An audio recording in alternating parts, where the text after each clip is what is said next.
नमस्कार। Spiritual doctors for holistic health के weekly session में आप सभी मित्रों का स्वागत है। मैं डॉक्टर एस रंजन और मेरे साथ गुजरात से मेरे मित्र डॉक्टर संदीप जी, हम दोनों का एक सम्मिलित प्रयास आप तक होलिस्टिक हेल्थ की साइंटिफिक नॉलेज एक अच्छे एक्सपर्ट के साथ, मेडिकल डॉक्टर के साथ के माध्यम से आप तक पहुंचाई जाए। और इसी कड़ी में आज हमारे साथ पंजाब से डॉक्टर अमर सिंह अंजाद हमारे साथ जुड़ रहे हैं। डॉक्टर संदीप। नमस्कार friends, thank you doctor Ranjan and सबको राखी की बहुत शुभकामनाएं। हम लोग सभी लोग लगभग 1.5 साल से spiritual doctor for holistic health पे जुड़े हुए हैं। इसी तरह से अपना प्यार देते रहिए और हमसे जुड़े रहिए। हमारा एंडेवर यही है, हम ऐसे एक्सपर्ट्स को लेके आए जो पाथ ब्रेकिंग काम कर रहे हैं, डिफरेंट काम कर रहे हैं और उसमें रिजल्ट प्रोड्यूस कर रहे हैं होलिस्टिक हेल्थ में।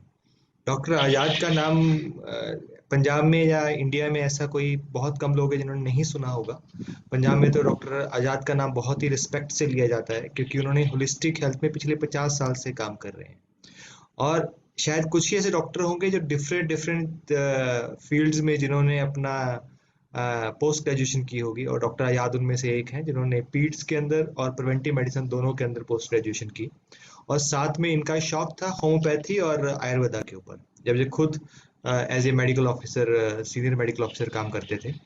फर्स्ट टाइम डॉक्टर आजाद को मैंने लगभग 3 साल पहले सुना था। तब वो डायबिटीज के ऊपर बोल रहे थे और उनका जो जो लेक्चर था मेरे को बहुत ही पसंद आया। तो उसी दिन मैंने सोच लिया था किसी दिन डॉक्टर आजाद से 1 to 1 करके हम लोग बात करेंगे। और बहुत सारे लोग डॉक्टर आजाद की जो ओपीडी है यहाँ पे, ये नेचुरल वे में लोगों को हील करते हैं, ट्रीट करते हैं और उसका लाभ प्राप्त कर रहे हैं।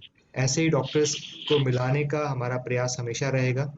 और आज की कड़ी में बहुत इम्पोर्टेंट रहेगा कैसे हम लोग अपनी नेचुरल इम्यूनिटी को बूस्ट कर सकते हैं और अपनी हेल्थ को बेटर बना सकते हैं। डॉक्टर रंजन। यस, हेल्थ बहुत लोग ऐसा समझते हैं, खासकर जो हॉस्पिटल के चक्कर लगा रहे हों, कि आज के इस पॉल्यूशन वाले माहौल में, टेंशन वाले माहौल में, स्ट्रेस वाली लाइफ में स्वस्थ होना बहुत एक ब्लेसिंग की बात।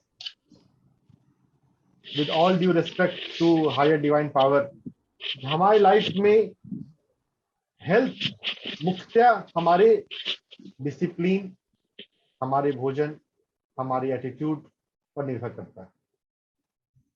तो हमारे साथ आज डॉक्टर अमर सिंह आजाद हमें स्वस्थ रहने के हॉलिस्टिक तरीके, इम्यूनिटी बूस्ट करने के नेचुरल तरीके, और खासकर उसमें न्यूट्रिशन का महत्व, प्रिवेंटिव मेडिसिन में, कम्युनिटी मेडिसिन में हम न्यूट्रिशन का चैप्टर पढ़ते हैं, जो चैप्टर बहुत छोटा होता है, लेकिन लाइफ में, प्रैक्टिकल लाइफ में तो न्यूट्रिशन का बहुत अधिक रोल है। तो spiritual doctors for holistic health एक तरह से उस गैप को फिल कर रहा है जो नॉलेज होना चाहिए था लेकिन नहीं है। डॉक्टर रंजन, जैसे हिपोक्रेट कहते हैं give me fever I can treat anything, but हम लोग क्या कर रहे हैं, फीवर को ही खत्म कर रहे हैं पैरास्टामोल देके। और ऐसी बातों को जन जन तक, सब लोग तक पहुंचाना बहुत जरूरी है। जब थोड़ी सी प्रॉब्लम आए तो वी नीड फीवर, हमें टेम्परेचर चाहिए जिससे हम अपने आप को हील कर सकें, अपने आप को नेचुरल इम्यूनिटी को बूस्ट कर सकें। तो और क्या क्या तरीके हैं नेचुरल इम्यूनिटी को बूस्ट करने का, वो हम आज डॉक्टर आजाद से सुनेंगे और उनसे जानेंगे। डॉक्टर आजाद कुछ ही समय में हमारे साथ जुड़ रहे हैं। डॉक्टर रंजन, आपका क्या एक्सपीरियंस है? बहुत लोग मेडिसिन लेते हैं और न्यूट्रिशन के साथ में हील होते हैं, तो इसके बारे में आप थोड़ा बताइए। जी, मैंने डॉक्टर दीपक चोपड़ा और डॉक्टर रूडी टेंजी की बुक पढ़ी,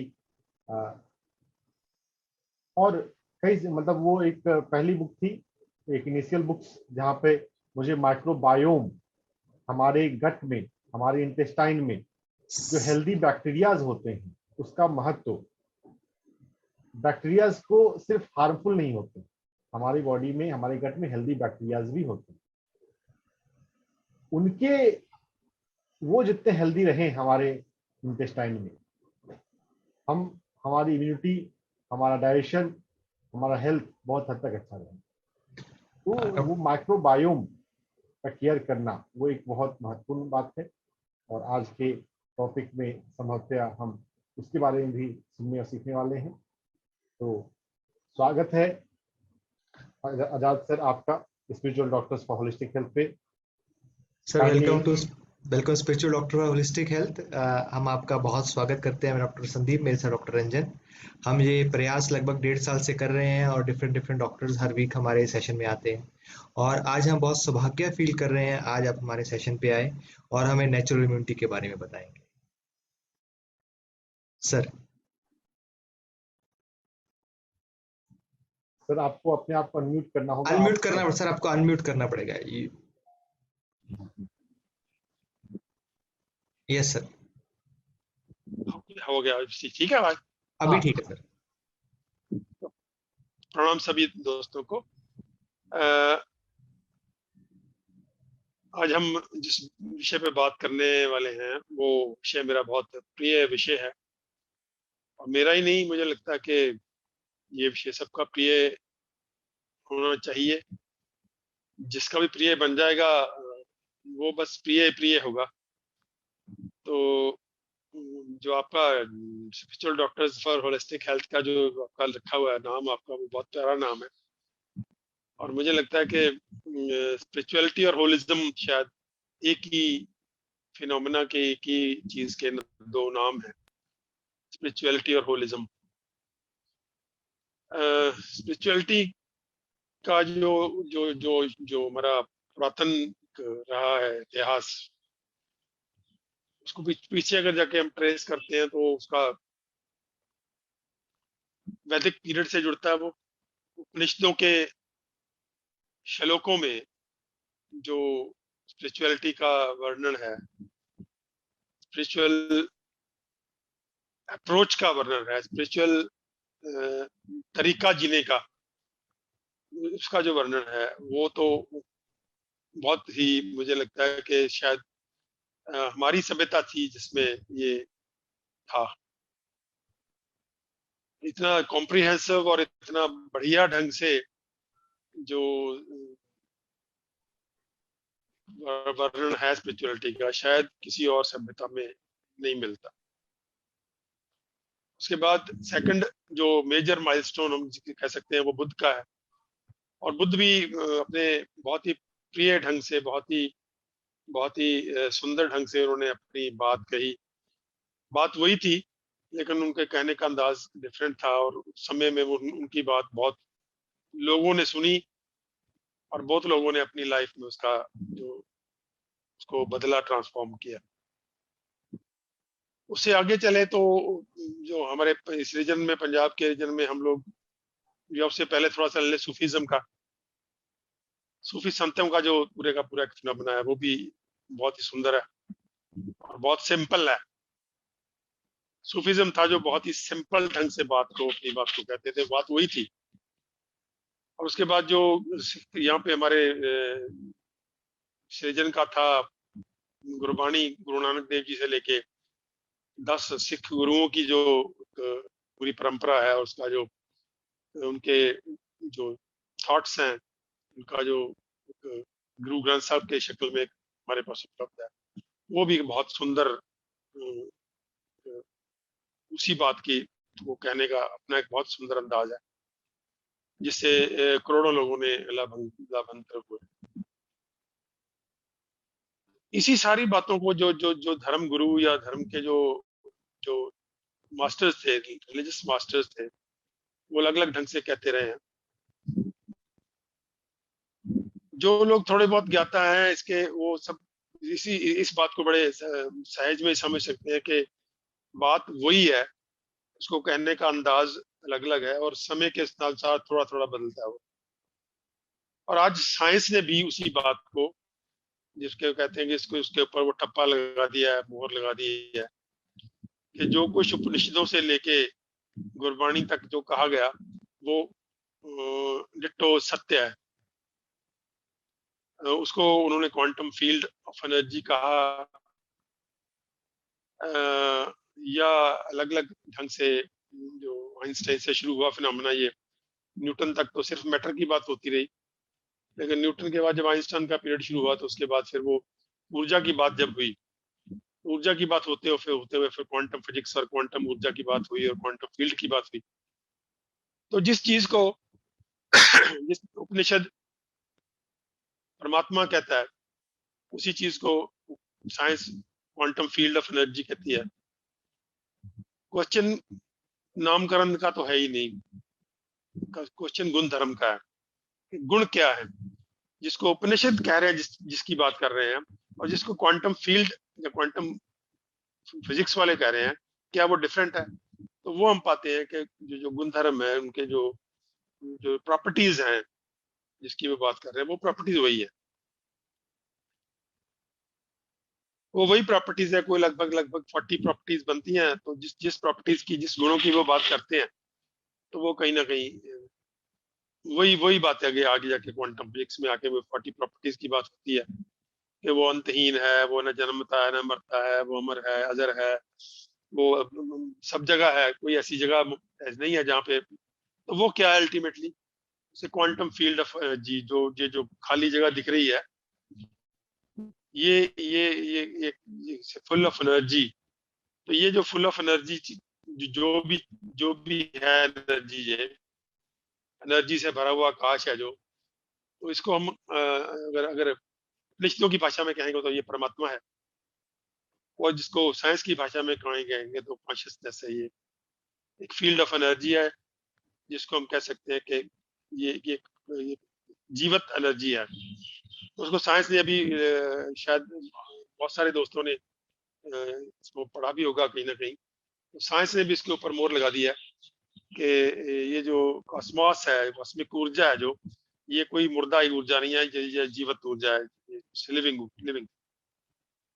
और इसी साइंस को समझने वाले इस बात पे पहुंच चुके हैं साइंटिस्ट के, जो पहले लिविंग नॉन लिविंग का क्लासिफिकेशन होता था, अभी दे से नो मोर रेलेवेंट, बिकॉज इस पूरे के पूरे कॉस्मोस में कुछ भी नॉन लिविंग नहीं है, हर चीज लिविंग है, क्योंकि वो लिविंग ऊर्जा का ही से ही उत्पन्न हुई है, और लिविंग ऊर्जा ही उसको पालती है, और फिर लिविंग ऊर्जा का ही पार्ट बनती रहती है, चाहे वो मैटर है या ऊर्जा।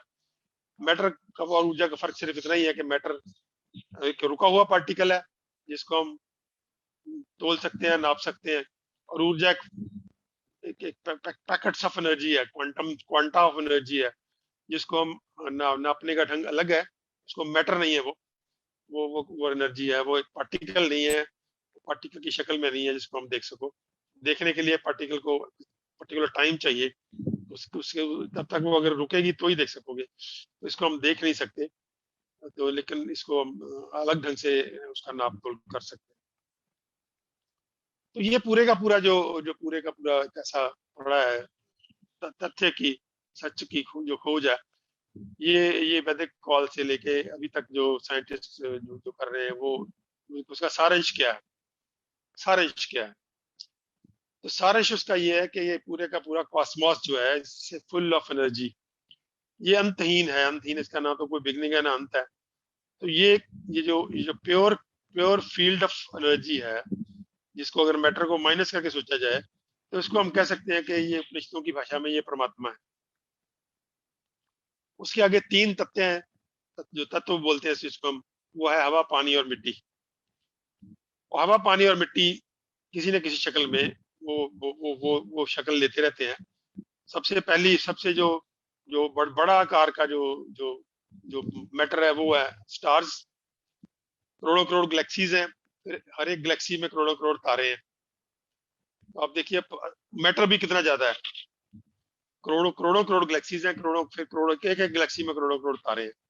और हर तारे की के प्लैनेट्स हैं, धरतियां उसकी अर्थ से, जैसे हमारी धरती, हमारे सूरज नामक एक स्टार की धरती है, प्लैनेट है उसका, इसी तरह से और सूरजों की धरतियां भी होंगी। तो साइंटिस्ट ये प्रेडिक्ट करते हैं कि कम से कम भी 50,000 और ऐसी धरतियां होंगी जहाँ पे लाइफ है, 50,000 कम से कम होंगी। लेकिन हमको इनके बारे में कुछ पता नहीं है अभी, वो शेयर स्पेकुलेशन है, क्योंकि ऐसा कोई अभी डेवलप नहीं हुआ कि हम उनके बारे में जान सके, दूसरे स्टार्स की धरतियों के बारे में। अभी तो हम अपने स्टार के बारे में भी पूरा नहीं जानते, तो अभी दूसरे स्टार के बारे में जानने की तो साइंस की कभी औकात होगी तो शायद वो भी जान लेंगे। तो उसके बाद फिर जो प्लैनेट्स पे ऊपर, जैसे हमारा प्लैनेट है, धरती है, अर्थ है, उसके ऊपर सुंदर कुदरत है। अब कुदरत अपना उसका उसका अपना एक होलिज्म है। जैसे कॉस्मॉस एक होलिस्टिक है, पूरा cosmos, whole cosmos works as single unit. Now scientist जो साइंस एक्सेप्ट करती है इस बात को कि पूरा कॉस्मॉस एक सिंगल यूनिट के तौर पे काम करता है, ये अलग अलग नहीं है। जो करोड़ों करोड़ गैलेक्सीज हैं और हर गैलेक्सी में करोड़ों करोड़ तारे हैं, इनका भी आपस में कहीं ना कहीं सिंक्रोनाइजेशन है। फिर जो हमारा स्टार है सन, उसकी जो धरती है उनका आपस में सिंक्रोनाइजेशन है कुछ ना कुछ। और हमारी धरती के ऊपर जो नेचर बस गई, हवा मिट्टी पानी की बनी हुई, और साथ में ये जो ऊर्जा भरा हुआ आकाश है, पांच हो गए पूरे, पांच तत्व जिसको हम बोलते हैं। तो ये पूरे की पूरी क्रिएशन, पूरे का पूरा खेल, पूरे के पूरी जो ये जो लीला है, ये चल रही है। और लीला देखिए कैसी कमाल की लीला है कि इसमें कुछ भी खर्च नहीं होता, कुछ भी खत्म नहीं होता, कुछ भी ऐसा नहीं है कि कुछ खत्म हो जाएगा। ये साइकिल ऐसा एंडलेस साइकिल है कि वही साइकिल बार बार घूमता है।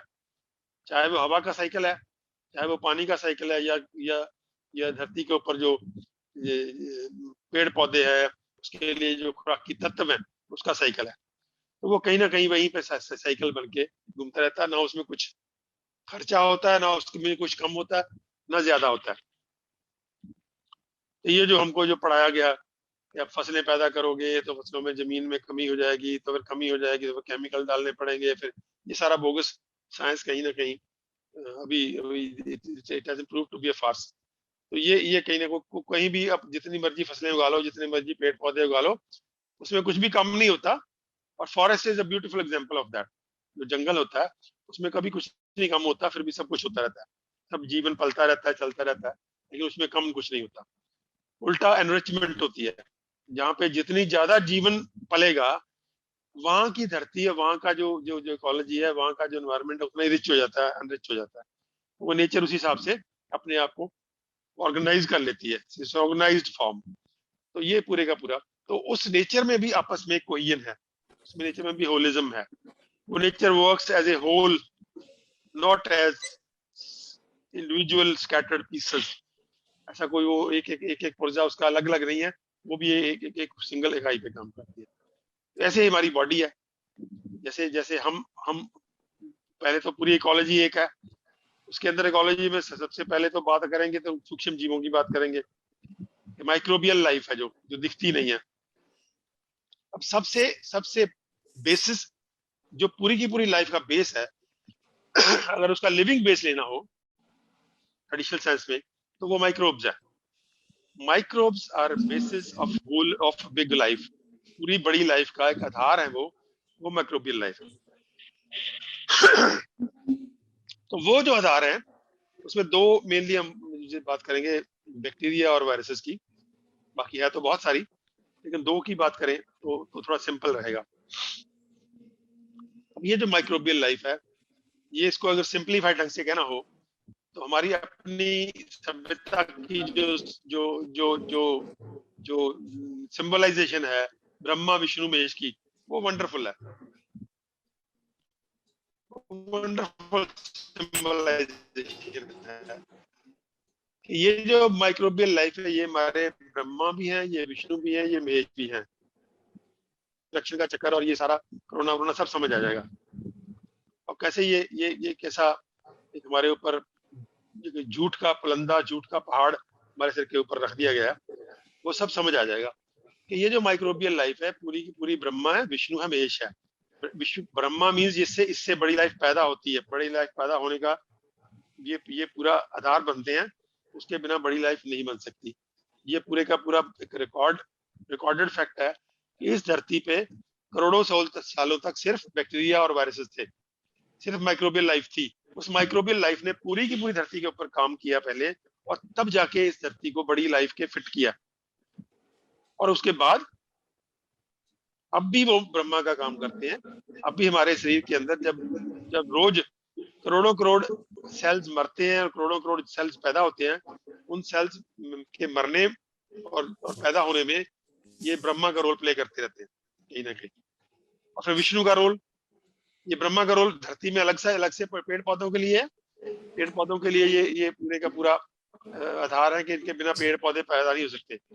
ये बहुत एक वेल नोन साइंटिफिक फैक्ट है कि ये अगर ना हो धरती में तो धरती कोई पेड़ पौधा पैदा नहीं कर सकती।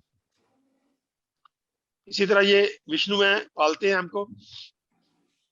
अभी ये पूरा साइंटिफिक फैक्ट प्रूव हो चुका है कि हमारे शरीर के अंदर जो हमारी गट में हमारे बैक्टीरिया हैं वो अगर ना हो तो हम एक पल भी जीवित नहीं रह सकते। अगर वो जीरो हो जाए तो we are also zero, we are also no more. क्योंकि उनके बिना ना तो कोई फूड हजम हो सकता है, ना हमारी बॉडी की कोई परवरिश हो सकती है। किसी they perform hundreds and thousands of functions to keep us alive. तो वो हमारे विष्णु हैं। और ब्रह्मा, विष्णु और महेश का रोल तो बहुत ही एक वंडरफुल रोल है कि जब पुराना खत्म हो गया, पुराने की उम्र गुजर गई, तो उसको फिर वापस 5 तत्वों में वापस मिला करके नए के लिए एक जगह पैदा करनी। तो ये शिव का रोल है तो ये शिव का रोल भी इन्हीं को दिया हुआ है। ये शिव का रोल हमारे अंदर भी करते हैं। रोज करोड़ों करोड़ जो सेल मरते हैं उनको ये ठिकाने लगाते हैं और नए के लिए, ब्रह्मा के लिए फिर वो जगह पैदा करते हैं। और धरती में भी करते हैं। धरती में अगर ये ना करें तो भी आज इमेजिन करके देखो कि अगर ये माइक्रोबियल लाइफ और जो छोटी लाइफ ना होती तो ये पूरी की पूरी जो धरती मिट्टी है पूरी जड़ों से भरी होती दरख्तों की। तो यहाँ तो सब जंगल थे, फॉरेस्ट ऑल अराउंड। तो ये कहीं ना कहीं जो माइक्रोबियल लाइफ की इंपॉर्टेंस हमको समझनी है। इसको अभी तो साइंस ने बहुत आगे तक समझ लिया। अभी अभी अभी अभी वायरसेस के बारे में मैं बुक पढ़ रहा था कि जो वायरसेस हैं ये पूरी की पूरी वायरसेस हमारे जीन्स को हमारे एनवायरनमेंट के अकॉर्डिंगली एडजस्ट करने के लिए मॉडिफाई करने में हेल्प करती है। तो जब भी मौसम बदलता है, मान लीजिए अब आजकल इतनी फ्लक्चुएशन हो रही है मौसम की, तो कभी गर्मी होती है, कभी सर्दी होती है, कभी ह्यूमिडिटी होती है, कभी अंधेरी चलती है, कभी बारिश हो रही है। ये पूरे के पूरे जो क्लाइमेटिक चेंजेस होती हैं, बदलती रहती हैं, हमारी बॉडी को अकॉर्डिंगली एडजस्ट करना पड़ता है, अकॉर्डिंगली उसको संतुलन बनाना पड़ता है। तो उस संतुलन बनाने में हमारी जीन्स भी बदलते हैं। तो जीन्स को कौन बदलता है? वायरसेस बदलती है। तो ये जो वायरसेस हैं हमारे जीन्स को बदलने में एक पूरा उनका एक वाइटल रोल है। वो जब जीन्स हमारे काम करते हैं उसमें जो जो टूट फुट होती है वो वायरस की शक्ल ले लेती है और वायरसेस उसको रिकंस्ट्रक्ट करने में, उसको रीबिल्ड करने में, उसको रिपेयर करने में पूरा उनका रोल है वायरसेस का। तो वायरसेस के बिना life can not be imagined. Life possible ही नहीं है वायरसेस के बिना। तो पूरे का पूरा ये जो फिनोमेना है माइक्रोबियल लाइफ का, ये एक वंडरफुल नेचर का फिनोमेना है जिसके आधार पे, जिसके बेस पे, जिसके ऊपर ये लाइफ का पूरा पिरामिड खड़ा है। कॉन्सेप्ट है जो इतनी वल्गराइज्ड कॉन्सेप्ट है, सिर्फ एंटीबॉडी तक सीमित कर दिए लोगों ने। ये जो आप वैक्सीन दो और फिर एंटीबॉडी बनेगी और फिर आपको बचाएगी। This is a very childish understanding of immunity. Immunity की आज की अंडरस्टैंडिंग ये है ही नहीं। ये 100 साल पुरानी अंडरस्टैंडिंग है इम्यूनिटी की। आज immunity is a very comprehensive, very complex phenomena. Immunity का मतलब ये नहीं है, इम्यूनिटी का मतलब टॉक्सिन से बचाना भी इम्यूनिटी है, हमारे बॉडी को कैंसर सेल से बचाना भी इम्यूनिटी है, हमारी बॉडी की जितनी वो क्लाइमेटिक एडजस्टमेंट करनी है हमको वो भी इम्यूनिटी है, हमारी बॉडी को हेल्दी रखना है एनवायरनमेंट के अकॉर्डिंगली, उसका संतुलन बना रहे, वो भी एक इम्यूनिटी है। तो इम्यूनिटी का बहुत ही कॉम्प्रिहेंसिव कॉन्सेप्ट है जो बॉडी में काम करता है। इसमें antibodies play a very immediate and very minor role. जैसे हम कैसे क्रूड सी एग्जांपल देनी चाहें तो एंटीबॉडीज तो वो बुलेट्स हैं जो फायर हो रही हैं। वो बुलेट्स कभी एक फायर हो जाती है उसके बाद उसकी कोई वैल्यू नहीं रहती, वो खोखला बन जाती है। इसीलिए एंटीबॉडी जो फायर हो गई, जो बन गई एंटीबॉडी, उसकी औकात सिर्फ इमीडिएट है, उसके बाद उनकी कोई औकात नहीं है। तो ये एंटीबॉडीज अगर जरूरत खत्म हो जाए तो उसके बाद कुछ ही दिनों में खत्म हो जाती है। अब उनको उन एंटीबॉडीज को की जो मेमोरी है, रखने वाले सेल्स हैं, टी सेल्स हैं, उन एंटीबॉडीज को बनाने वाले और फायर करने वाले बी सेल्स हैं या और और साथ में डेंड्रेटिक सेल्स हैं जो पूरे का पूरे इंफॉर्मेशन देते हैं बॉडी को, एक जसूस है हमारे। तो एक बहुत ही कॉम्प्रिहेंसिव किस्म का बॉडी का फिनोमेना है जो पूरे के पूरे कौन चलाता है, हमारे cells, with the full support of microbial life within us. Microbial life हर लेवल पे उनको सपोर्ट करती है। माइक्रोबियल लाइफ कितनी है, हमारे नंबर ऑफ सेल्स से 10 टाइम्स बड़ी है, 10 टाइम्स। हम एक हैं, वो 10 हैं, तो 1 + 10, 1 हम है, 10 माइक्रोबियल लाइफ है, तो वो 11 के 11 मिलकर के ये सारा काम करते हैं। 11 के 11 मिलते हैं, उसमें वायरसेस भी हैं, वायरसेस मिला देंगे तो और भी ज्यादा हो जाएंगे वो। अगर बैक्टीरिया गिने तो 10 गुना ज्यादा है उनकी पावर। तो ये पूरे का पूरा फिनोमेना जो है, this goes on every second, every moment in our body, हर वक्त चलता रहता है वो। जब हम सो जाते हैं तो ज्यादा उल्टा वो बहुत तेजी से चलता है वो जब हम जागते हैं तो बॉडी की जो एनर्जी है और जगह पे बिजी रहती है। जब हम सो जाते हैं, when we are no more at the conscious level, तो हमारी वो जो अंदर की repair and regeneration and rejuvenation और detoxification, DRRR, detoxification, repair, rejuvenation, regeneration, ये जब सो रहे होते हैं हम लोग, तो ये फुल क्लाइमैक्स पे होती है। देखो वंडरफुल, क्या नेचर का वंडरफुल फिनोमेना है। जब आप मारामारी में पड़े हो, भागा भागी में पड़े हो, तो नेचर कहती है भाग लो। कब तक भागोगे? 8 घंटे भागोगे, 10 घंटे भागोगे, 12 घंटे भागोगे, उसके बाद आपको गिरना पड़ेगा, सोना पड़ेगा। फिर जब सो जाते हो तो नेचर फिर आपका वो काम छोड़ देती है, ऊर्जा उस तरफ से माइनस हो जाती है। फिर ऊर्जा कहाँ लगती है? ऊर्जा फिर भी काम करती रहती है, वो लगती है DRRR, detoxification, repair work, rejuvenation, regeneration. तो ये चारों होते हैं। अब ये चारों होते हैं तो इससे भी साइंस एक स्टेप और आगे जा चुकी है। अब साइंटिफिक नॉलेज यहाँ तक पहुंच चुका है कि जो बॉडी है, जब ये चारों नहीं कर पाती अपने आप, ये चारों करने में उसको अगर उसको लगता है कि जो थ्रेट है वो बहुत बड़ी है, और ये जो उसके लिए बहुत ज्यादा डिटॉक्सिफिकेशन, रिपेयर और रीजनरेशन और रिजुविनेशन करनी पड़ेगी, तो बॉडी इनवाइट करती है बैक्टीरिया वायरसेस को, और उनको बोलती है सिम्टम प्रोड्यूस करो, सिम्टम प्रोड्यूस, फीवर प्रोड्यूस करो, जुकाम प्रोड्यूस करो, डायरिया प्रोड्यूस करो, फोड़े फिंसी निकालो, ताकि वो फिनोमेना और तेज हो सके, और तेज हो सके। The body invites bacteria and viruses to produce illness. अब साइंटिफिक अंडरस्टैंडिंग यहाँ तक आ चुकी है। अब हम तो बहुत पीछे फिर रहे हैं, क्योंकि हम तो सिम्टम को सप्रेशन देके फीवर को खत्म करो और नाक में पानी बहना बंद कर दो, और पूरे का पूरा ये जो 3rd क्लास 100 साल पुराना भी ये नहीं था, तब भी वही जब हिप्पोक्रेट्स कह रहा give me fever I will cure every disease, तो उसको इग्नोर ही कर दिया। वो हजारों साल पुरानी बात होगी, उसको इग्नोर ही कर दिया, वो शायद था ही नहीं, एक लाइन लिखी हुई है। और फिर डोलो रहे हैं, डोलो 325 से शुरू हुई थी पैरासिटामोल, अब 650 पे आ गई, डबल पे आ गई है पिछले 30-35 साल में। अब जुकाम हो रहा है तो जुकाम को फटाफट बंद करो, इसको ये बह क्यों रहा है, ये इसे unethical to have running nose, उसको हम एथिक्स से जोड़ दिया हमने, और हमारे एटिकेट से जोड़ दिया कि आदमी का अगर नाक बह रहा तो बड़ा उसको एटिकेट्स नहीं है, दवाई खा के बंद क्यों नहीं करता है इसको।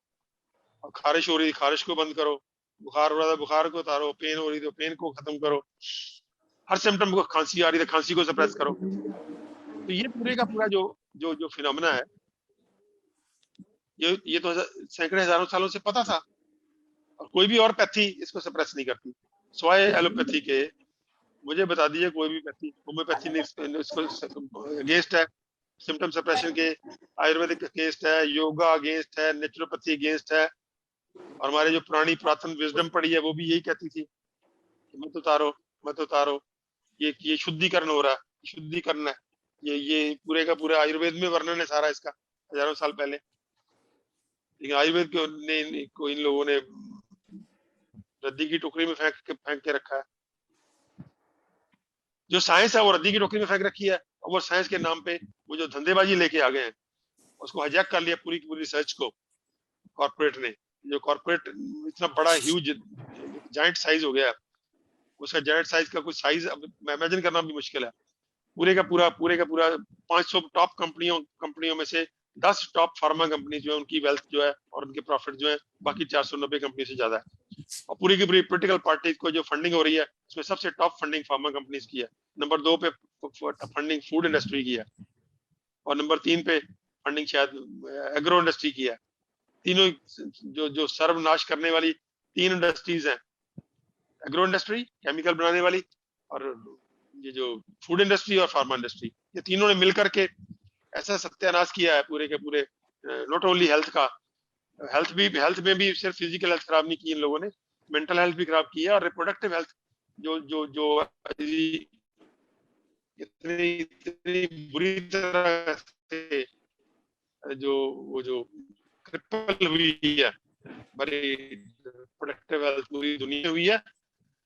और इस जिस रीजन में मैं रह रहा हूँ पंजाब, लग रहा है कि आने वाली एक आध पीढ़ी के बाद बच्चे होने नहीं बंद हो जाएंगे, या जो बहुत बहुत क्रिपल्ड बच्चे होंगे। तो ये पूरे का पूरा कहीं ना कहीं जो फिनोमेना चल रहा है, ये जो साइंस को एजेक्ट करके कंपनियों ने पूरे के पूरा जो रिसर्च है, जो सिलेबाई है एमबीबीएस, उन्होंने अपने जैसे कोई सेल्समैन पैदा करने होते हैं, सेल्समैन टाइप ऑफ पीपल पैदा कर लिए हैं जो ब्लाइंडली सिर्फ सेल्समैनशिप का काम करते हैं। तो मुझे लगता है कि ये कहीं ना कहीं इसको हमको समझना होगा, ये जो होलिस्टिक हेल्थ का जो हम काम कर रहे हैं, ये आने वाली भविष्य की मेडिसिन यही है। होलिस्टिक हेल्थ का मतलब, जो होलिस्टिक हेल्थ में हम यूजुअली 5 चीजें गिनते हैं। पहली बात तो आहार सबसे उत्तम है। अगर हमको बॉडी को हेल्दी रखना है तो आहार ठीक होना चाहिए। आहार वैसे तो बहुत कॉम्प्रिहेंसिव वर्ड है जो हमारे बहुत पुरातन शास्त्रों में भी आता है। आहार का मतलब एनीथिंग गोइंग इनसाइड, जो भी आपके अंदर जा रहा है वो आपका आहार है। लेकिन आहार को हम यूजुअली फूड कहते हैं। फूड भी आहार है हमारा, पानी भी आहार है, हवा भी तो आहार है, और सबसे बड़ा आहार है। और उसके बाद फिर जो हम सुन रहे हैं, देख रहे हैं, सूंघ रहे हैं, टेस्ट कर रहे हैं, स्पर्श कर रहे हैं, ये सब आहार है हम। तो आहार सबसे पहले है, लेकिन क्योंकि बाकी चीजों पे हम ज्यादा फोकस नहीं करते, हम प्रैक्टिकली हम आहार खाने को ले लें। तो खाना जो है, क्योंकि खाना भी हम फॉर्चुनेट हैं इंडिया में कि अभी खाना हमारे हाथ में है, अभी खाना हमारे हाथ से निकला नहीं। बाकी चीजें शायद हमारे हाथ से काफी कुछ निकल चुका है, लेकिन खाना जो अभी अभी जो हमारी खुशकिस्मती ये है कि हम खाने को अभी भी थोड़ी सी कोशिश करें तो अपने हाथ में ले सकते हैं। तो खाना नंबर 1। नंबर 2 पे हम लेंगे खाने के साथ ही जुड़ी हुई खाना का कैसा, plant based whole food. Plant based whole food ये आयुर्वेद भी कहता है, बहुत ब्यूटीफुली कहता है। और अभी जो चाइना स्टडी, जो मॉडर्न न्यूट्रिशनल साइंस का जो जो जो ग्रंथ है वो चाइना स्टडी है। मॉडर्न न्यूट्रिशनल साइंसेस का जो ग्रंथ है, सबसे बड़ी रिसर्च है जिसके ऊपर आज ज्यादातर न्यूट्रिशनल साइंस बेस्ड है, वो है चाइना स्टडी। चाइना स्टडी की 2 लाइन समरी है, plant based whole food. Food को एनिमल फूड खाने की जरूरत नहीं है, our body does not need any animal food including milk. और दूसरी बात, होल फूड का मतलब है जैसा नेचर से आ रहा है, जैसा नेचर से आ रहा है, that means raw as far as possible. Possibly half of the food should be raw, बाकी हाफ को बहुत ही नेचुरल ढंग से कुक किया गया हो। जो अननेचुरल ढंग है कुक करने के वो ना हो, जैसे कुकर बहुत ही अननेचुरल है, माइक्रोवेव बहुत ही अननेचुरल है, आग के अंदर जो सीधा आग के ऊपर रोस्ट करना उसको बहुत ही अननेचुरल है। और उसके बाद आपका जो नेचुरल तरीके है वो है स्टीम करना या बॉयल करना, या जैसे चूल्हे पे स्लो आंच पे हम रोटी पकाते हैं वो, या जैसे चावल बनाते हैं स्लो आंच पे वो, या पुराना पंजाब में था हारा जिसको बोलते थे हम लोग, जो जो उपले उपले जो गाय के जो गोबर के बनते हैं उसको हम पाथी बोलते हैं पंजाब में, उपले, तो उससे एक बनता था हारा, वो स्लो आंच पे था, उसमें बॉइलिंग भी नहीं होती थी। Temperature used to be 80-85 round about, and वो 3-4 घंटे पड़ा रहता था वहीं, और वहीं कुक हो जाता था, स्लो आंच पे बनने वाला खाना। और उसका आज का मॉडर्न जो मॉडर्न काउंटर पार्ट है वो है जो आपका सोलर कुकर है। सोलर कुकर भी ऐसे ही, सोलर कुकर 80-85 पे ले जाता है और फिर उसको वहीं पे 3-4 घंटे में कुक कर देते हैं। तो ये पूरे का पूरा खाने का जो कंसेप्ट है। उसके साथ खाने के साथ फिर दूसरी प्लांट बेस्ड चीज है, वो है मेडिसिनल प्लांट्स। मेडिसिनल प्लांट्स की एक वंडरफुल साइंस है हमारे पास आयुर्वेद में, हमारे शास्त्रों में। उसमें पूरे के पूरे एक वैदिक नॉलेज पढ़ा है, वैदिक परंपरा पढ़ी है। उसके बाद लोगों ने in spite of the fact के सैकड़ों साल तक आयुर्वेद के खिलाफ सरकारें रही, मुगलों से लेके, मुगलों ने चलो कोई सिस्टमेटिक डैमेज नहीं किया बहुत, लेकिन अंग्रेजों ने आके फिर सिस्टमेटिक डैमेज किया बहुत। 200 साल तक पूरा आयुर्वेद को पूरा डिमोरलाइज किया, डिस्करेज किया, उनको फिजिकली वैद्यों को हार्म किया गया, उनको उनको पूरी तरह कहीं कहीं कहीं उसको एलिमिनेट भी किया गया। तो ये कहीं ऐसा ऐसा जो पूरा का पूरा एक हमारा रहा, ये पूरा लगभग 500-600-700 साल 800 साल का पीरियड, तो उसमें आयुर्वेद फिर भी बचा रहा, क्योंकि जो लोग बचाने वाले थे वो भी कहते बचाने वाला ज्यादा स्ट्रांग होता है मारने वाले से। तो आज भी आयुर्वेद बचा हुआ है और आज फिर इसको रिवाइवल की बात चल रही है। उस आयुर्वेद में मेडिसिनल प्लांट्स का बहुत ही सुंदर वर्णन है। वो उसमें 100-150-200 प्लांट्स हम इजीली हमारी लाइफ में अडॉप्ट कर सकते हैं, और बाकी हैं तो हजार से ऊपर। वो हमारे आसपास में पड़े हैं, हमारे जितने मसाले हैं, तुलसी है, हल्दी है, ये पूरा एलोवेरा है, ग्लो है, कितना वो सैकड़ों से कम 100-150 पड़े आराम से। मेडिसिनल प्लांट्स को हम यूज कर सकते हैं कषाय के रूप में, चटनी के रूप में, अचार के रूप में, जूसेस के रूप में, सलाद के रूप में, तो अलग सब्जियों के रूप में।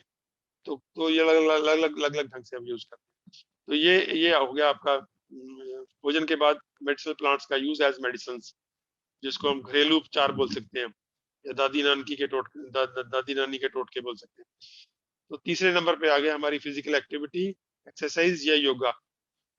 जो फिजिकल एक्टिविटी है, ये इसकी अगर बहुत तरीके से ढंग से इसकी पूरी नर्सरिंग ना हो, इसको ढंग से ना किया जाए, तो बॉडी फॉल सिक। इसको जो अभी हमारे कल्चर में जो जो पूरे का पूरा ये जो कल्चर बना दिया गया आइडलनेस का, जितना कोई आदमी काम नहीं करता वो ज्यादा रईस आदमी है, ज्यादा अमीर आदमी है, ज्यादा वो प्रिविलेज आदमी है। तो ये कहीं ना कहीं स्टेटस सिंबल बन गया काम ना करने का। तो वो कहीं ना कहीं वो भी बहुत हार्मफुल प्रूफ हो रहा है। इधर स्ट्रॉन्ग फिजिकल वर्क और फिजिकल एक्सरसाइज, और योगा हो जाए तो बहुत ही बढ़िया, योगा तो बहुत ही एडवांस है उससे, फिजिकल एक्सरसाइज से भी। और 4 नंबर पे रहते हैं माइंड मैनेजमेंट, हैप्पीनेस। उसको हैप्पीनेस प्रोटोकॉल भी कहते हैं, प्रोटोकॉल बना लिया हमने, हैप्पीनेस प्रोटोकॉल के रूप में देते हैं। और फिर उसको हम बोल सकते हैं माइंड मैनेजमेंट। अगर माइंड स्ट्रेस में है, माइंड नेगेटिविटी में है, गुस्से में है, नफरत में है, ईर्ष्या में है, डिप्रेशन में है, तो वो mind ultimately will invite illness. आपकी इम्यूनिटी से लेके कैंसर तक सब बीमारियां करेगा। तो उसको कैसे बैलेंस रखना है माइंड को, कैसे स्ट्रेस उसको दबाना ले, तनाव उसको दबाना ले, तो उसको कैसे रखना है, वो हमारे शास्त्रों में भी बहुत सुंदर वर्णन है चीजों का। और अभी जो मॉडर्न मेडिकल साइंस में जो लोग काम कर रहे हैं इसके ऊपर, बहुत वंडरफुल काम कर रहे हैं। हालांकि बहुत थोड़े लोग हैं वो, लेकिन इसको हमको थोड़ा सा ध्यान देना पड़ेगा, क्योंकि इसको यूजली इग्नोर करते हैं माइंड मैनेजमेंट को। Mind management is very important. अगर हम खुश रहेंगे, खुश व्यक्ति बीमार नहीं होता, और बीमार व्यक्ति खुश नहीं होता। अगर खुश होने लगे, चाहे नकली ढंग से होने लगे, तो वो ठीक होने लगता है। अब किसी को नकली हंसी हंसाना शुरू कीजिए, नकली तौर पे खुश रखना शुरू कीजिए, तो भी वो तंदुरुस्त होने लगेगा। तो ये माइंड मैनेजमेंट कहीं ना कहीं हमको पूरी पूरी सुंदर वर्णन शास्त्रों में भी है, और मॉडर्न जो साइंसेज है, मॉडर्न साइकोलॉजी है, वो भी इसके ऊपर काफी लोग काम कर रहे हैं। और पांचवा है हेल्प ऑफ पैथीज। अलग अलग पैथीज की हेल्प लेनी हमको। इसमें बहुत ब्यूटीफुल पैथीज है। मैं फॉर्चुनेट रहा कि मुझे एमबीबीएस करते करते ये समझ आ गई थी कि सारी पैथीज ब्यूटीफुल है।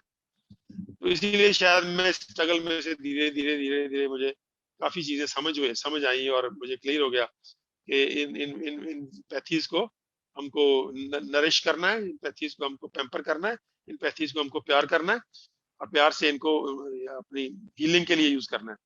तो मैं फॉर्चुनेटली एमबीबीएस डेज के बाद जब शुरू से मैं अपने पेशेंट्स के साथ ये करता रहा कहीं ना कहीं, बाकी पैथीज को जोड़ के भी, और रिजल्ट्स वर वंडरफुल।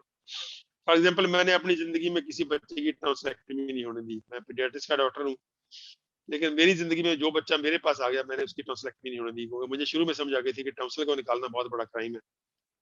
तो ये एक जस्ट एग्जांपल है तो के एक व्यक्ति अगर अगर अगर तुल जाए तो वो क्या कर सकता है। मैंने अपने 50 साल के करियर में आज तक एक भी टॉन्सिलेक्टमी नहीं होती। हालांकि मेरी खुद की टॉन्सिलेक्टमी हुई थी, तभी मुझे थोड़ी सी खुंदक थी कि ये मुझे इन लोगों ने बहुत हार्म किया टॉन्सिलेक्टमी करके। मेरी आज भी मैं लगातार बोलता हूँ तो मेरी आवाज बैठने लगती है, मुझे खांसी आने लगती है। कोई बीमारी नहीं है, लेकिन वो एक सिस्टम वीक हो गया सारा। वीक होने से वो मुझे आज भी हैंडीकैप फील होता है। भाई I can't speak very loudly, मैं लगातार बात नहीं कर सकता। तो ये हैंडीकैप कोई कोई इवेल्युएट नहीं करता। क्या बच्चे को बड़े आराम से कह देते हो टॉन्सिल निकाल दो, आपके लिए तो एक लाइन बोलनी है और आपका चाकू चलना है, लेकिन वो बच्चा पूरी की पूरी लाइफ के लिए हैंडीकैप हो जाएगा। और मैंने ईएनटी का तो अक्सर देखे हैं, पेशेंट को ठीक तो होता नहीं है, जो मर्जी कर ले वो, चाहे टॉन्सिलेक्टमी निकाल दे, चाहे नाक की हड्डी सीधी कर ले, वो हर हर किसी ना किसी को बोल ही देते हैं। किसी की नाक की हड्डी टेढ़ी है, किसी की टॉन्सिल बड़े हुए हैं, किसी को वो कहते हैं नकली नमोरियां करवाओ अपने साइनसेस में ड्रेन करने के लिए, कुछ ना कुछ बोल देते हैं। और कुछ भी करने के बाद कुछ भी नहीं होता, आदमी वही का वही रहता है। तो ये कहीं ना कहीं ये पूरे का पूरा सिस्टम पड़ा है। आपके सामने बीमारियां पड़ी हैं, डायबिटीज है, गोलियां खाते रहो सारी, बीपी है तो गोलियां खाते रहो, अब कोई और होगी, आपके अल्सरेटिव कोलाइटिस हो गया तो सारी उम्र गोलियां खाते रहो, हार्ट का कोई प्रॉब्लम आ गई हार्ट, ये कोई डॉक्टर है? सारी उम्र गोलियां खाते रहो, ये कौन सी मेडिसिन है, कौन सी साइंस है? भाई सोच के देखिए। Shame on such A science जो कहती है कि फार्माकोलॉजिकल केमिकल खाते रहो सारी उम्र, आप हील नहीं हो सकते हो। अब उसका जो पैरेलल ढूंढ के देखा तो वो निकल आया बड़े आराम से, तो बड़े आराम से ठीक हो जाती है, किसी दवाई की जरूरत नहीं है। जैसे चाइना स्टडी कहती है कि आप ठीक से भोजन खाओ, आप बीमार नहीं हो तो कभी नहीं होगे, अगर हो तो ठीक हो जाओगे। वो मैंने प्रैक्टिकल में देख लिया कि मैं नहीं, बहुत से लोग कर रहे हैं, डॉक्टर बिसूर राय चौधरी जैसे, और तो डॉक्टर खादर वली हैं, कितने लोग हैं जो डाइट पे काम कर रहे हैं, और मैं भी उनमें से एक हूँ। तो वो जो डाइट पे काम कर रहे हैं हम लोग, तो हम कहते हैं ये शुगर वुगर हमारे बाएं हाथ का खेल है, हमारे लिए कोई बीमारी नहीं है, हम उसको बीमारी मानते ही नहीं है, ना शुगर को बीमारी मानते हैं ना बीपी को बीमारी मानते हैं। आपका फूड सिक्का, हम कहते हैं आपका फूड सिक्का है, फूड को हेल्दी कर लो तो ठीक हो जाओगे। Very very simple simple solution. तो ये क्या पूरी उम्र दवाई खाते रहो, ये कौन सी साइंस है? अब कैंसर में वही वही बात, जहर दे दे के पूरे शरीर को पॉइजन कर दो, रेडिएशन दे के पूरे शरीर को जला डालो, या सर्जरी दे के कुछ ना कुछ निकाल लो, और फिर कैंसर का रोगी फिर वही का वही। ये कहीं इतने बड़ा बड़ा इतना पहाड़ खड़ा किए हुए, इतने इतने इतने multi storeyed 5 star type of hospital खड़े किए हुए हैं, और वो सारे का सारा एक लूट का धंधा बन गया, सिर्फ सिर्फ कमर्स बन गया।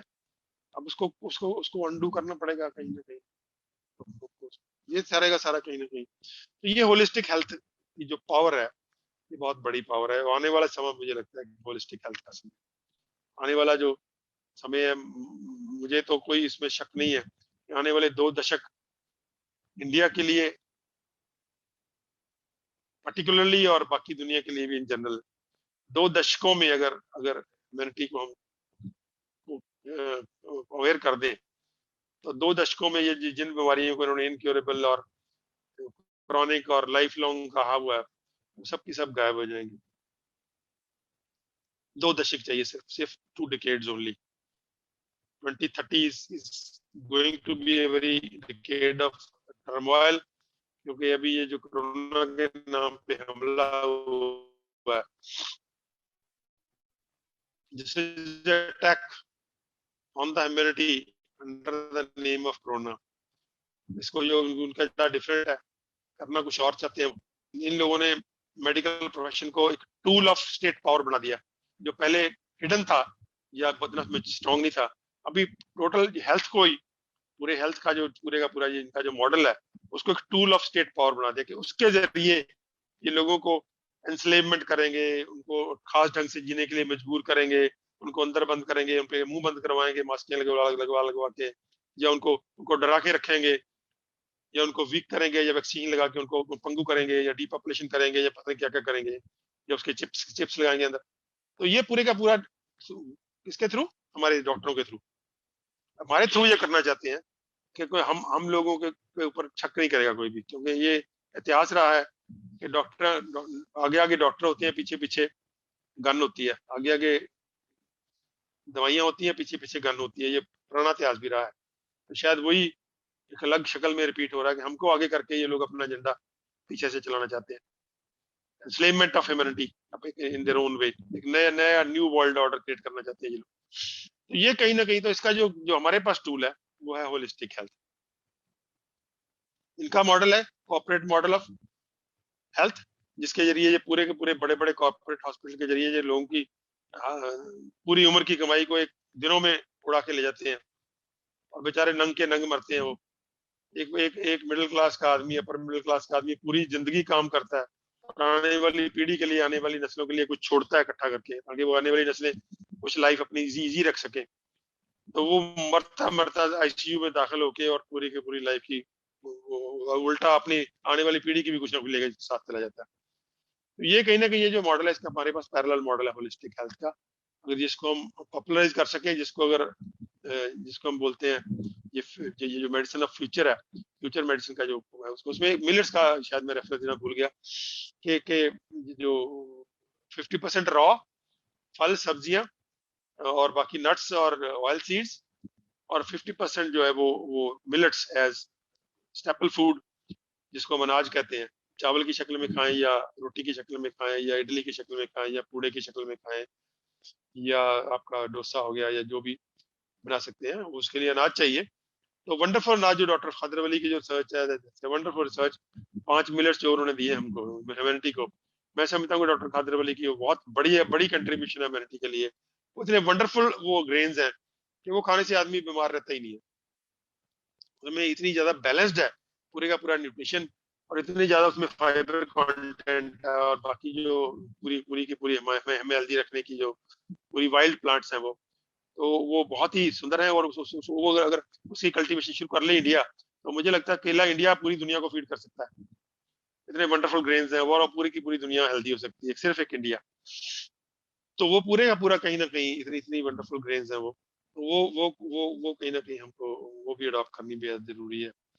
तो इसलिए ये जो फ्यूचर के ग्रेन्स है, फ्यूचर की मेडिसिन है, इसके हम बने लीडर, इसके गाइड बने, इसके जर्नैल बने, ताकि हम लोग जो आने वाली पीढ़ियां हैं उसका तो भविष्य थोड़ा सिक्योर करें। अदरवाइज तो आने वाली पीढ़ियां तो बहुत ही इनसिक्योर है। हम तो चलो किसी ना किसी तरीके का हम चल जाएगा हमारा, लेकिन आने वाली पीढ़ियां जो जो डैमेज है ये क्युमुलेटिव है। सबसे डेंजरस बात ये है कि जो डैमेज हो रहा है ये क्युमुलेटिव डैमेज है। तो ये हर जनरेशन में हर पीढ़ी में क्युमुलेट कर रहा है। तो क्युमुलेटिव जो डैमेज होता है ये बड़ा डेंजरस होता है, आने वाली पीढ़ियों के लिए बहुत ही खतरनाक होता है। इसलिए हमको इस पे पूरे का पूरा के पहरेदार बनना है, ये चौकीदार बनना है, ताकि ये जो अटैक आ रहा है हमारे ऊपर कॉर्पोरेट मेडिकल सिस्टम का, जिसका ये जो नई एपिडेमिक आई है, इस पे ये बहुत बड़ा एकदम से सडन ये जो हुआ है, और वो जो मल्टीपल टाइम्स मल्टीप्लाई करके ये अपने आप को बहुत होलिस्टिक हेल्थ का जो कॉन्सेप्ट है हमारा, इसको समझे, ताकि आने वाले समय में मेरे ख्याल में हम बहुत बढ़िया रिजल्ट्स दे सकते हैं। और इसके साथ बहुत कुछ जुड़ा हुआ है। इसके साथ अच्छी हेल्थ जुड़ी हुई है हमारी बॉडी की, माइंड की और रिप्रोडक्टिव सिस्टम की। इसके साथ एम्प्लॉयमेंट जुड़ी हुई है, कि उससे employment generating type of model, क्योंकि इसमें खेती का मॉडल भी बदलना है। ये खेती का मॉडल बदलेगा, खेती की जो फसलें हैं उसकी स्टोरेज का मॉडल बदलेगा, उसकी फूड की प्रोसेसिंग का मॉडल बदलेगा, छोटी छोटी इंडस्ट्री आएगी, और उसके बाद फिर आपका जो पर्टिकुलर टाइप ऑफ रेस्टोरेंट्स आएंगे, फिर पर्टिकुलर टाइप्स ऑफ इसकी ट्रेड आएगा। तो पूरे का पूरा एम्प्लॉयमेंट ओरिएंटेड है सारा, ये पूरे का पूरा एम्प्लॉयमेंट ओरिएंटेड है। पूरी की पूरी एम्प्लॉयमेंट होगी, लोगों को रोजगार मिलेगा, लोगों को समाज एक नई किस्म का समाज होगा, नई किस्म की आजादी होगी। और ये एक नया जिसको मॉडल बोल सकते हैं, people centric nature centric model. People centric nature centric model agriculture का, एग्रीकल्चर ट्रेड का, एग्रीकल्चर प्रोसेसिंग का, और हेल्थ का, और कैटल ब्रीडिंग का, और पूरे का पूरा जो पूरी की इकोलॉजी, इस पे इकोलॉजी के ऊपर जो बढ़िया असर पड़ने वाले हैं। क्लाइमेटिक चेंज के लिए जो रिस्पॉन्सिबल है हमारी जो क्रॉप्स हैं, और जो डीजल और ऑयल बेस्ड सारी इकोनॉमी है, ये पूरी की जरूरत नहीं है कोई, तो ये इकोनॉमी बहुत सिंपल सी इकोनॉमी है और बहुत बढ़िया इकोनॉमी है। मुझे लगता है ये पूरे का पूरी एक समझ है जिसको लेकर हमको आगे बढ़ना चाहिए। बहुत बहुत थैंक यू डॉक्टर आजाद, आपने बहुत ही विस्तृत रूप से चाइना स्टडी के बारे में बताया, इंडिया में जो लोग काम कर रहे हैं जैसे डॉक्टर विश्वरूप हैं, डॉक्टर खादरबली हैं, और जो 5 गोल्डन मिलेट्स हैं उनके बारे में बहुत अच्छे ढंग से बताया। उसके बाद आपने नेचुरल इम्यूनिटी को बूस्ट करने के लिए कैसे माइंड मैनेजमेंट, आपका एक्सरसाइज, आपका food, natural way of living कैसे काम करता है, उसके बारे में आपने बहुत ही खूबसूरत और एलैबोरेट ढंग से बताया। सर कुछ क्वेश्चंस है, can we take some questions, because आपका जो नजरिया है बहुत ही, we can say the Marxist type बोल सकते हैं। कुछ लोग सहमत हो सकते हैं, कुछ असहमत हो सकते हैं, लेकिन जो भी आपके विचार हैं। तो एक क्वेश्चन आया है that Covishield has saved near about 98% of persons. तो इसके बारे में आप कैसे कह सकते हैं ये कोविशील्ड या वैक्सीन काम नहीं करती है? ये डॉक्टर दिनेश कालरा है पूना से, उन्होंने क्वेश्चन पूछा है। देखिए 98% आपको नेचुरल इन्फेक्शन के जो फिगर्स बताता हूँ मैं। जब नेचुरल इन्फेक्शन होती है, well known about flu viruses, well known it's true about corona also, कि जब कोई भी फ्लू वायरल वायरस फैलती है तो फ्लू सीजन में एट ए टाइम 10 to 15% जो पॉपुलेशन होती है इन्फेक्टेड होती है, वो 10 to 15%। उसमें से जो इन्फेक्टेड होते हैं उसमें से 80% को कोई सिम्टम नहीं होता, वो साइलेंटली सिम्टमलेस रहते हुए इम्यूनिटी बूस्ट करके चली जाती है। It boost immunity even without symptoms. It's a well known phenomena, it's a well known, well documented, scientifically well coated phenomena. 80% में ये वायरसेस बिना कोई सिम्टम प्रोड्यूस किए हमको इम्यूनाइज करके चली जाती हैं। आगे चलिए, बाकी रह गए 20%। 18% को माइल्ड एंड मॉडरेट होते हैं, जिसके लिए वो हॉस्पिटल नहीं जाता। काढ़ा पी लेगा, कोई एक गोली खा लेगा, कोई गरारे कर लेगा, कोई हल्दी पी लेगा, कुछ ना कुछ अपना इधर उधर करके टोटका करके ठीक काम चला लेगा, वो रेस्ट कर लेगा 2-4 दिन। 98% को कोई जरूरत नहीं होती। 80% एसिम्प्टोमेटिक होते हैं, 18% माइल्ड और मॉडरेट सिम्टम्स होते हैं जिनको हॉस्पिटल जाने की जरूरत नहीं है। बाकी सिर्फ 2% होते हैं जिनको हॉस्पिटल जाने की जरूरत पड़ती है। उनमें से ही जो जितने ये सारा भंगड़ा डल रहा है वो 2% का डल रहा है। अभी अब डरा करके उस बाकी 18% को भी, एसिम्प्टोमेटिक को भी कंपेल कर रहे हो हॉस्पिटल में आओ। बीच में तो ऐसा पीरियड रहा है कि सड़क पे पकड़ो, जो पॉजिटिव आ गया चलो आइसोलेशन सेंटर। एसिम्प्टोमेटिक को भी वो कहता है मुझे है ही कुछ नहीं, आपको पॉजिटिव हो चलो आइसोलेशन सेंटर में चलो। तो ये खेल हुआ है। अब किस वैक्सीन की बात कर रहे हैं? खेल ये हुआ है कि 98% को कोई जरूरत नहीं है हॉस्पिटल जाने की, सिर्फ 2% चाहिए। क्या था, हमारी गवर्नमेंट्स को चाहिए था कि उन 2% को हैंडल करने का एक एफिशिएंट मशीनरी बनाते, कि आप जब भी बीमार हो, अगर आपको सिम्टम इस सिम्टम से ज्यादा आते हैं तो आप हॉस्पिटल में आइए, हम आपको संभालेंगे, हम आपका ट्रीटमेंट करेंगे। सिर्फ 2% को संभालना था हमको। लेकिन इन लोगों ने क्या है, हौच-पौच क्या किया, इस ढंग से उसकी टेस्टिंग की, इस ढंग से उसको सारा हॉरिफाई किया और टेररोराइज किया। अब टेररोराइज पीपल, अब ये मुझे बताने की जरूरत नहीं है, ये तो हजारों सालों से हमारे पुरखियों को भी पता था कि जब लोग वो कहते थे जो डर गया सो मर गया। जो किसी को डरा दो आप और फिर उसको कहो कि ये फला बीमारी से मर गया, तो पता नहीं वो बीमारी से मर गया कि डर के मर गया, ये कुछ नहीं पता। अब जो हॉस्पिटल का जो पूरे का पूरा एनवायरनमेंट था, हमने तो देखा हुआ है आंखों से और पूरा का पूरा उसको फील किया हुआ है कि क्या करते थे ये लोग वहां पे, कैसे डील किए जाते थे। कोई डॉक्टर पास नहीं जा रहा, उसकी विस्तार में नहीं जाते हम लोग, वो लंबी बात हो जाएगी। तो ये जो टेरर था, तो जो डेथ्स हुई है वो 2% में भी कितने लोगों ने डेथ कितने की होनी थी, नॉट मोर देन 1%, 1 or 2%। उनमें से मान लीजिए 2% में से 5%, 2% जो हॉस्पिटल जाने थी उसके 5% लगा लीजिए, दैट मींस टोटल का इन्फेक्टेड का 0.1%, 1 in 1000। अगर इन्फेक्टेड सारे गिन ले तो वो उससे फिगर कभी ऊपर गई नहीं, इस कोरोना में भी नहीं गई।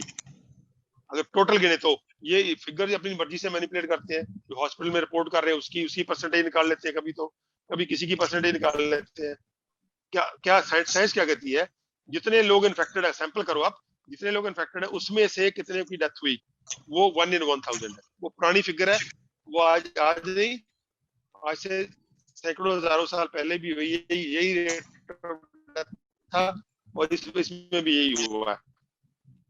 वो 7 लाख 6 7 8 7.5 लाख लोग इसमें डेथ सर्टिफिकेट, हालांकि इन्होंने डेथ सर्टिफिकेट मैनिपुलेट किया बहुत बुरी तरह से, वो एक वेल नोन है डेथ सर्टिफिकेट, उसका प्रूफ है ये कैसे मैनिपुलेशन की गई, ये कैसे उसमें कोविड का कॉलम डाला गया, और उसके बाद फिर जो भी जिस मर्जी बीमारी से आया, अगर कोविड पॉजिटिव है तो final cause of death corona, अगर सस्पेक्टेड है तो भी final cause of death corona, अगर रिपोर्ट एमिटेड है तो भी फाइनल कॉज ऑफ डेथ। तो ऐसे कर करके इन्होंने फिर भी कोई फिगर बहुत ज्यादा फर्क नहीं पड़े। तो और उसके बाद बिल्कुल इग्नोर किया गया, पूरे के पूरे हॉस्पिटल बंद कर दिए गए, पूरे के पूरे जो बाकी बीमारियां थी उनकी सारी ट्रीटमेंट बंद कर दी गई, हॉस्पिटल को प्राइवेट हॉस्पिटल ने लॉक कर दिए अपने नर्सिंग होम।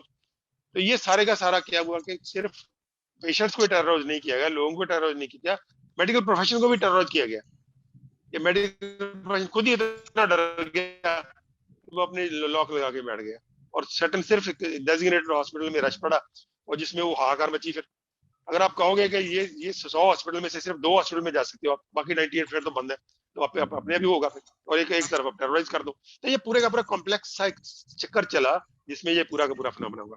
तो मुझे नहीं लगता कि कोरोना एक्स्ट्राऑर्डिनरी कोई डेंजरस बीमारी है। और दूसरी बात ये रही वैक्सीन की, वैक्सीन तो अब तो प्रूव हो गया वैक्सीन इज नॉट इफेक्टिव। 75% जो नए केसेस पॉजिटिव आ रहे हैं ब्रिटेन में वो तो वैक्सीनेटेड आ रहे हैं। आप कह रहे डेल्टा, हमने तो पहले दिन कह दिया था कि इसकी म्यूटेशन बहुत ज्यादा होती है, वैक्सीन बन ही नहीं सकता। हम लोग तो शुरू से कह रहे हैं कि फ्लू वायरस का वैक्सीन नहीं बन सकता क्योंकि rate of mutation is so high. अब ये कह रहे हैं कि डेल्टा आ गया, कि थीटा आ गया, कि बीटा आ गया, अब ये उसका नामकरण कर रहे हैं बस। हम तो पहले से कह रहे थे, और ये वायरस की नेचर है, ये हम नहीं कह रहे, उसका एपिडेमियोलॉजी की साइंस में पढ़ा है कि flu viruses mutate very quickly, इसकी म्यूटेशन इतनी क्विक आप इसका वैक्सीन बना ही नहीं सकते। वैक्सीन बढ़ाओ और जब तक वैक्सीन मार्केट में आएगा तब तक नई वायरस आ जाएगी।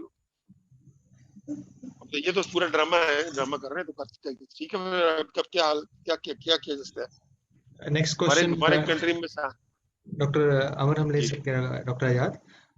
द क्वेश्चन इज दैट हम नेचुरल न्यूट्रिशन की बात करते हैं, लेकिन क्या calcium, amino acids and B12 की जो कमी है वो नेचुरल न्यूट्रिशन या प्लांट बेस्ड न्यूट्रिशन पूरा कर सकता है? चलो बारी बारी से ले लेते हैं, अमाइनो एसिड की बात ले, प्रोटीन्स की बात ले लेते हैं। प्रोटीन्स की बात ले लें, हाई प्रोटीन डाइट को इतना ग्लैमराइज किया गया कि अब तो पूरे का पूरा वो फ्लैट हो गया। थीसिस इसका पहले कोलेस्ट्रॉल का थीसिस प्रूव हुआ, कोलेस्ट्रॉल के नाम पे इन्होंने 50 साल तक पूरी ह्यूमैनिटी को डराया। अभी कोई क्या कह रहे हैं, लेटेस्ट पढ़ लिया वो? यस हमने पढ़ लिया होगा मेरे ख्याल में, मैंने पढ़ लिया सर। हो रही है पूरी का पूरा वो जो आर्टिकल है। एक कोलेस्ट्रॉल लोगों को बेवकूफ बना के, लोगों को बेवकूफ बना के स्टेटस खा, आप करोड़ों लोग स्टेटस खा रहे हैं, करोड़ों लोग स्टेटस खा रहे हैं, स्टेटस खा के अपनी सत्यानाश कर रहे हैं अपनी सेहत का और अपने सेक्सुअल पावर का। पता नहीं कितने कितने लाखों लोग इंपोर्टेंट हो गए उसकी वजह से, और मसल पावर उनकी ऐसी सत्यानाश हुई है, और वीकनेस इतनी आई, इतनी हाईली टॉक्सिक ड्रग जिसके बारे में सैकड़ों नहीं हजारों स्टडीज पढ़ी हैं जो ये डिमांड करती है कि इसको बैन करो, लेकिन नहीं बैन होने देते। अभी ये खुद ही कह रहे हैं कोलेस्ट्रॉल खाओ कोई बात नहीं है। इसी तरह प्रोटीन्स का, प्रोटीन का 100 साल से ऊपर का तीसरा जो है, taking high protein diet is dangerous for health. We don't need high protein diet, जरूरत नहीं है हमको high protein diet. High protein diet is so dangerous. Protein को बाहर निकालना ही बड़ा मुश्किल काम है। एक्सेसिव प्रोटीन्स को आप एक्सेसिव उसको किसी और फूड को निकाल सकोगे, लेकिन प्रोटीन को तो निकालना ही बहुत मुश्किल है।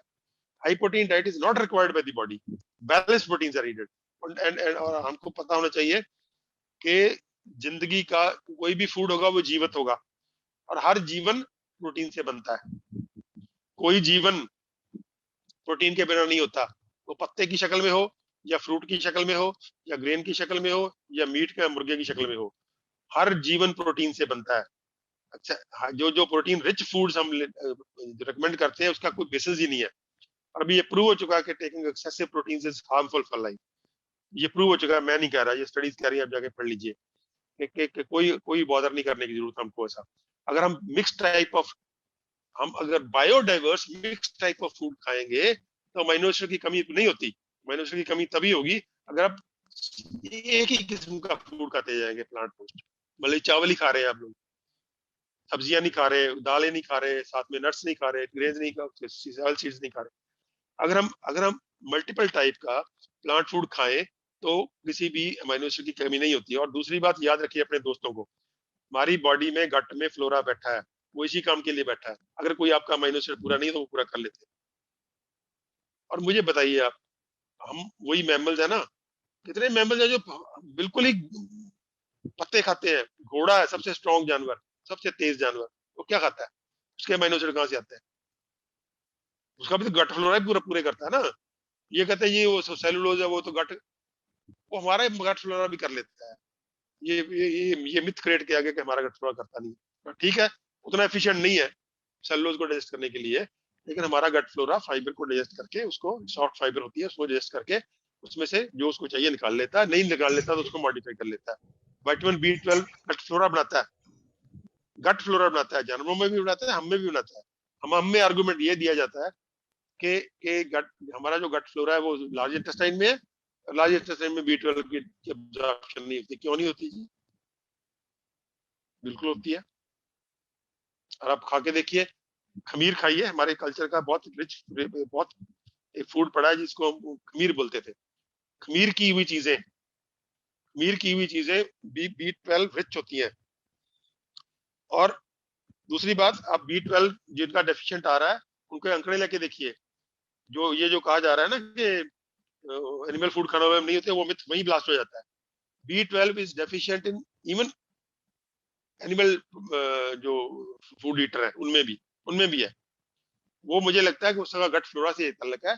अगर हम अपना गट फ्लोरा स्ट्रॉन्ग कर लेंगे तो B12 डेफिशिएंसी नहीं होगी। तो प्रोटीन्स की और B12 की डेफिशिएंसी का कोई बेसिस नहीं है हमारे पास। B12 डेफिशिएंसी पूरी करनी है तो फर्मेंटेड फूड चाहिए।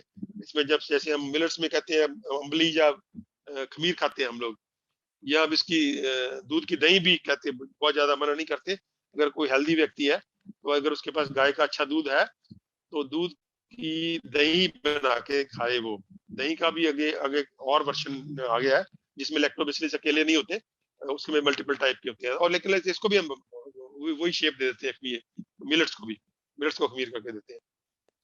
आगे आगे कैल्शियम की बात, अभी कैल्शियम का जो सोर्स आप दूध बना दिया हमने, ये बहुत ही हमने नुकसान किया है। पूरे का पूरा पंजाब और हरियाणा पत्थरों से पड़ा है। किसी के गुर्दे में पत्थर है तो किसी के पित्ते में पत्थर है। ये क्यों, इसके पत्थर इतने ज्यादा क्यों जम रहे हैं? तो हमने ग्लोरीफाई कर दिया फालतू ही दूध को। लोग 2-2 किलो, 2.5 किलो, 3-3 किलो दूध पिए जा रहे हैं। और दूध के कैल्शियम को और गोली के कैल्शियम को कोई अकल नहीं है कहाँ जमना है जाके। वो आर्टरी में भी जमेगा, वो पित्ते में भी जमेगा, और गुर्दे में भी जमेगा। लेकिन जो जो प्लांट फूड्स का कैल्शियम है उसको अकल है।